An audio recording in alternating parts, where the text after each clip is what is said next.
When the music changes, so does the dance. But what happens when someone else changes your music and then tells you that yours was never real? In the hills of Bamenda, Cameroon, there's a kingdom. Its name is Mankon. Mankon is derived from two words, Ma, which means mother, and Kon, which means wave, named after the waves of migration that carried our ancestors to their home. For centuries, the Mankon people stood strong in these hills.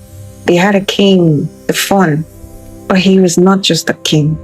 He was the bridge between the living and the dead, between this world and the world of the ancestors. His crown was made of cowrie shells and dark feathers, not gold from a foreign land, but things that the Mother Nature gave freely. And his people knew that when the Fon spoke, the ancestors were listening. There's a society called the Kuifo, the highest societal body of the Mankon people. These were not ordinary men. They were keepers, guardians of the secret fire, protectors of the community's soul.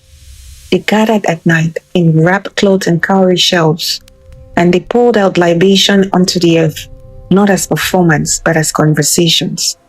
They were speaking to the ancestors, asking for protection, asking for rain, asking for justice. The earth received it, and the ancestors answered. This was not just superstition. This was their church, their temple, their prayer. And then they came, men in long coats, carrying a cross. They were not all bad men. Some genuinely believed they were bringing light. But what they could not see, what they refused to see, was that there was already light here. It burned in the calabash. It lived in the cowrie shells. It rose with the sacred smoke of the Kuifo fire. The elder women saw it. They stood still and watched, and something in them already knew the world was about to change.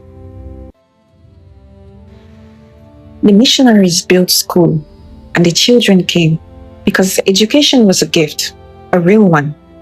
But inside those schools, alongside those lessons, came a message no one spoke aloud clearly enough. Your grandmother's rituals are evil. The Kuifo is the devil's work.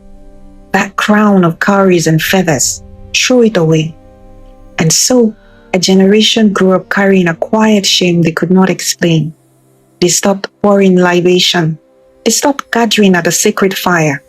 They hid the old ways or forgot about them completely. The cowrie shells that once sat on a king's crown ended up on a market table, sold as a simple decoration. Nobody told the buyers what they used to mean.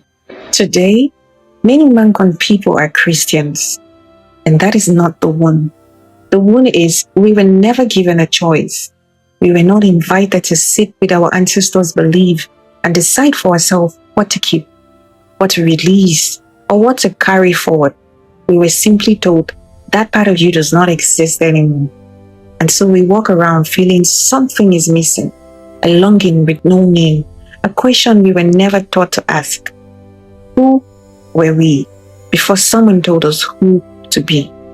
The ancestors are still in these hills, still in the cowrie shells, still in the evening wind that moves across Bamenda. They've not gone anywhere. It is only us who forgot how to listen. And that is why our people say, until the lion learns to write, every story will glorify the hunter. Tonight, the lion wrote. This is Mundi Tales by Azar, and tonight, we told one together.